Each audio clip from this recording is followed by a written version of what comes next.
Bonjour à tous, aujourd'hui j'ai le plaisir de recevoir Charles Mancini qui dirige la branche propreté de MTP Services, une entreprise de multiservices dont l'acronyme signifie maintenance, travaux, propreté, c'est clair. Fort d'une expérience riche et variée dans le secteur du nettoyage, Charles a occupé de nombreux postes allant d'agent, responsable RH, en passant par assistant de direction à la Fédération des entreprises de propreté et à l'organisme de formation de branche. Son parcours lui a permis d'acquérir une vision globale et humaine de ce métier, souvent jugé peu attractif, mais qui, sous sa direction, devient un véritable tremplin d'évolution et d'intégration. Charles, vous êtes arrivé il y a un peu plus de 3 ans dans l'entreprise. Vous avez su insuffler une dynamique de croissance remarquable, passant de 35 à 105 bulletins de salaire mensuels. Alors, comment on fait pour attirer des talents dans vos métiers qui est malheureusement peu attractif à ce jour ? Je pense que le premier réflexe que l'on doit avoir dans une branche comme celle-ci, c'est qu'au même titre qu'on écoute ses clients, il faut entendre ses salariés, c'est-à-dire prendre en compte leurs problématiques au quotidien. Ils ont une vie de famille, ils ont eux-mêmes leurs propres impondérables. Donc on adapte bien évidemment le besoin de notre client avec l'agent. On fait rencontrer l'agent auprès du client, justement dans une logique de synergie. Et puis après, c'est de les accompagner au quotidien, puisqu'on est souvent sur des niveaux 5 et infra, ou des personnes éloignées de l'emploi, des personnes qui souhaitent se réorienter. Et donc, on les accompagne dans la formation, l'accompagnement, le démarrage, les premières compétences et les réajustements si nécessaire.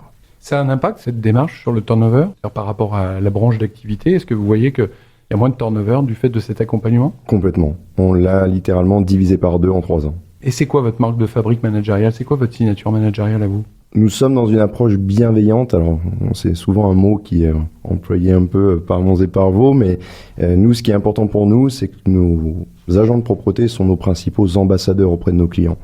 En d'autres termes, si un agent n'est pas entendu ou qu'il n'est pas considéré, un client ne sera pas satisfait.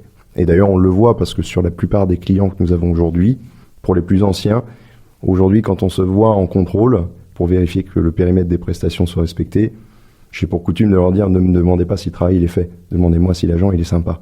Parce qu'on se rend très vite compte que dès lors où l'agent est considéré en interne, le reste passe en second plan. Ça veut dire que vous accompagnez à la fois l'agent et le client pour que ça se passe bien et que ça fasse corps, c'est ça ? Il y a une démarche pédagogique, bien évidemment, d'expliquer que c'est un vrai métier où on a d'importantes responsabilités dans l'utilisation de nos produits. On intervient souvent sur des horaires décalés, c'est-à-dire tôt le matin ou tard le soir. Donc il y a aussi une responsabilité à l'égard des locaux que nous entretenons. Et puis nous parlons souvent d'amélioration des environnements de travail, c'est-à-dire qu'on n'achète pas des heures chez nous, on achète une tranquillité d'esprit. Donc le client, pour lui, ce qui est important, c'est quand il arrive le matin, les locaux soient propres, et le soir que nous sommes sûrs d'intervenir, tout simplement. C'est quoi les préoccupations essentielles des agents chez vous ? Alors très vite, je pense que le Graal, c'est le temps plein.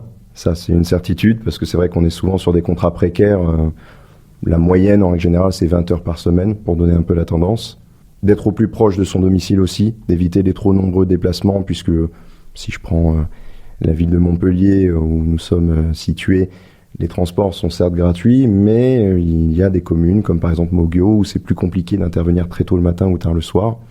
Donc il y a cette proximité dont nous géolocalisons volontairement les domiciles de nos collaborateurs pour leur proposer les chantiers les plus proches et les plus en lien avec leurs attentes. Charles, vous êtes la preuve que l'escalier social existe, puisque vous avez été agent, responsable RH et aujourd'hui responsable d'exploitation. Un agent chez vous, c'est quoi son avenir ? Alors, contrairement à ce qu'on peut penser, parce que c'est vrai que quand on parle de nettoyage, souvent au niveau du métier, ça fait pas rêver, contrairement à d'autres secteurs d'activité, mais les ascensions sont fulgurantes. Et aujourd'hui, pour donner quelques exemples, l'un de mes 2 responsables de secteur était agent conteneur chez nous, c'est-à-dire que fort de sa prise d'initiative et de ses facultés à observer sur le terrain les problématiques, on l'a fait monter en compétences. Il a notamment passé un CQP métier de la branche. Et aujourd'hui, il gère la moitié du chiffre d'affaires quand même de l'entreprise à lui seul, avec brio, alors même qu'il jongle sur une vraie pluralité de clients, c'est-à-dire qu'il a de l'industrie, du médical, y compris lourd, parfois avec du nettoyage de salles blanches, des copropriétés ou encore de l'environnement tertiaire basique. Nous avons aussi des agents de propreté que nous avons fait monter polyvalents, c'est-à-dire que de prestations de nettoyage un peu traditionnelles dans des locaux tertiaires, ils ont basculé sur une faculté, à savoir cristalliser du marbre, shampouiner des moquettes, décaper des sols et j'en passe. Donc il y a un accompagnement sur la technicité, sur la formation et sur le comportemental dans la relation avec le client ? Sur les attitudes de service, effectivement, savoir faire face un peu aux remarques, puisque on est amené à intervenir dans différents secteurs d'activité Et c'est vrai que parfois, nos clients, à travers leurs propres collaborateurs, n'ont pas tous cette même faculté d'émettre une remarque constructive. Donc c'est la posture à avoir, bien évidemment, d'accepter la remarque, de creuser un petit peu, et puis de nous faire la remonter instantanément pour qu'on puisse s'adapter. Je crois que vous n'intervenez pas uniquement en Occitanie, vous développez vos activités. C'est quoi votre expansion géographique aujourd'hui ? Alors, il y a 3 ans, lorsque je suis arrivé dans l'entreprise, le client le plus lointain de Bayard, où nous avons nos locaux, c'était Balaruc. Aujourd'hui, on intervient de Bordeaux à Aix-en-Provence, et je suis consulté en ce moment même à Lille, à Paris. Hier, j'ai reçu une consultation pour la ville de Rouen, parce qu'on a mis en place un schéma qui, même s'il ne fera jamais l'unanimité, et c'est pas du tout le postulat de la maison, a le mérite, en tout cas pour celles et ceux qui en sont convaincus, de fonctionner. C'est-à-dire que ce qu'on met sur le papier, on le met vraiment en évidence et avec efficacité sur le terrain. On a pour coutume de dire que le chiffre d'affaires, c'est le flux, mais la confiance de nos clients, c'est le capital. Et c'est comme ça que nous fonctionnons maintenant depuis 3 ans. D'accord. Je reviens sur le sujet de l'attractivité des agents, et notamment par rapport à votre expansion géographique. Comment vous arrivez à convaincre des gens de vous retrouver, de vous rejoindre dans ce projet-là ? C'est quoi votre méthode ? Alors, je pense que dès lors où les salariés déjà sont entendus, je pense que déjà il y a tout de suite une autre manière de voir notre métier, y compris l'entreprise.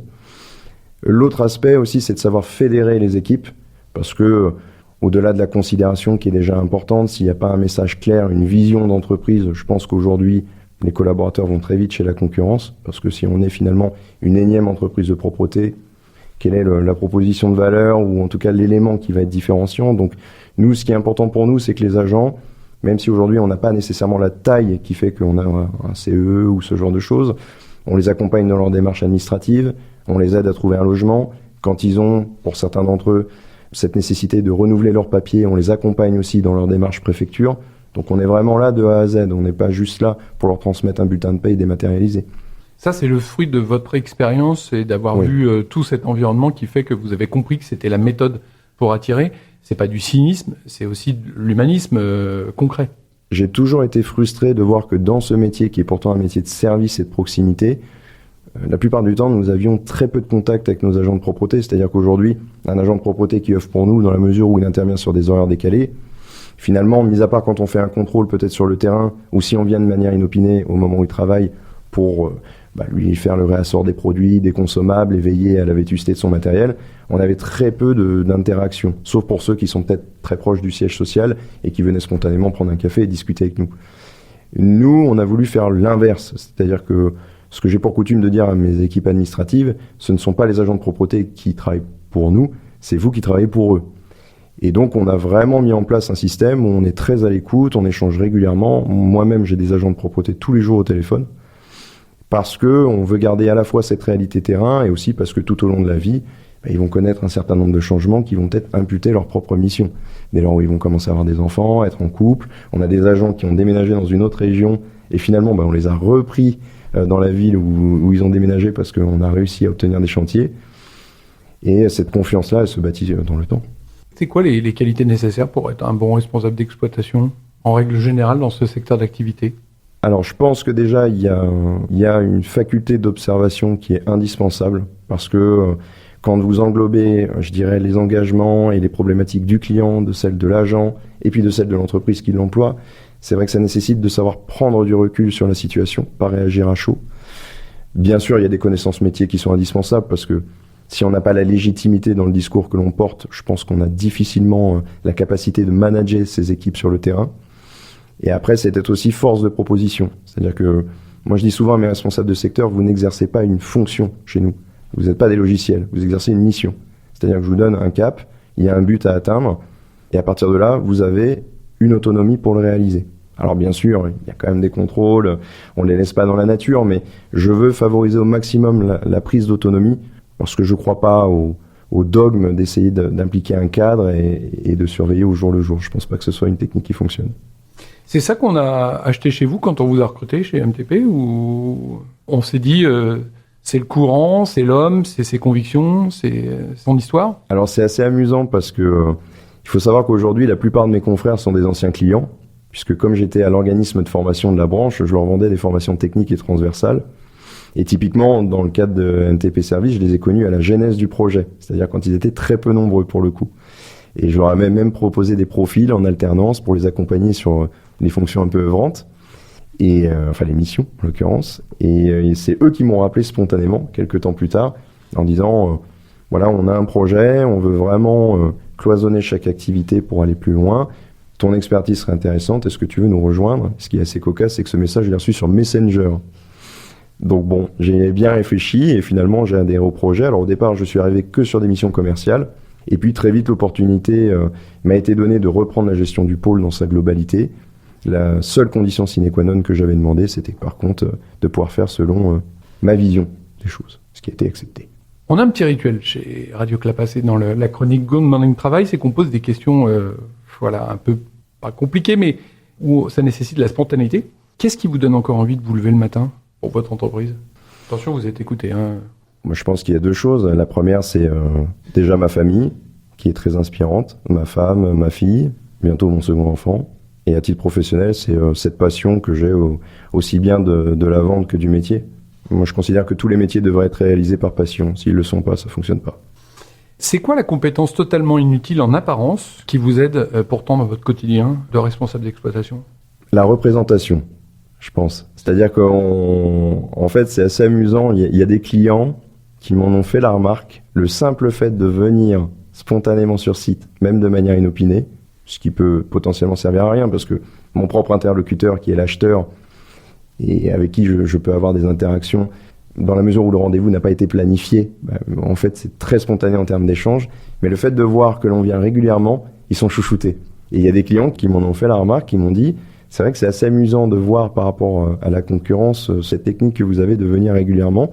Parce qu'en fait, moi, j'ai pour coutume de continuer à aller sur nos sites clients sans prévenir personne. C'est-à-dire ni le client, ni mes propres équipes. Et du coup, ça les amuse toujours de me voir arriver, ça donne lieu à des discussions, et ils se sentent considérés.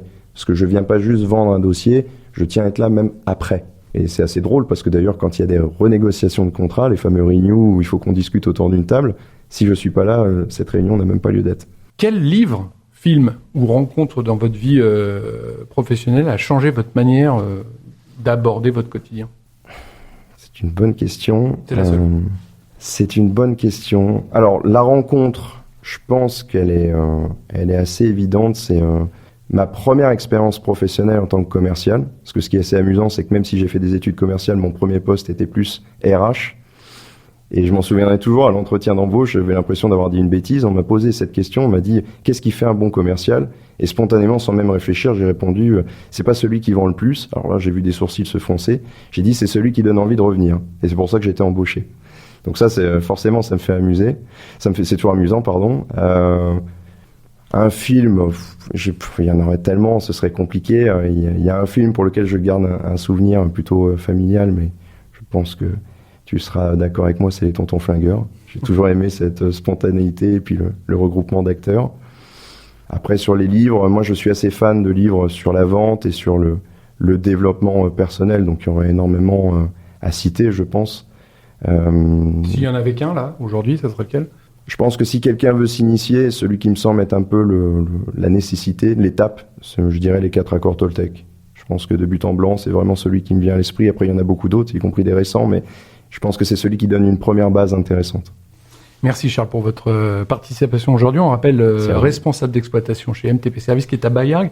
Et vous intervenez sur tout type d'industrie, c'est ça? Tout type de société, que ce soit du médical, des copropriétés, du tertiaire, de l'industrie, y compris lourde. On n'a pas de limite. Voilà, n'hésitez pas à travailler chez eux. Vous avez compris que c'était pas de l'opportunité, c'était de la sincérité. Merci encore Charles et à très bientôt.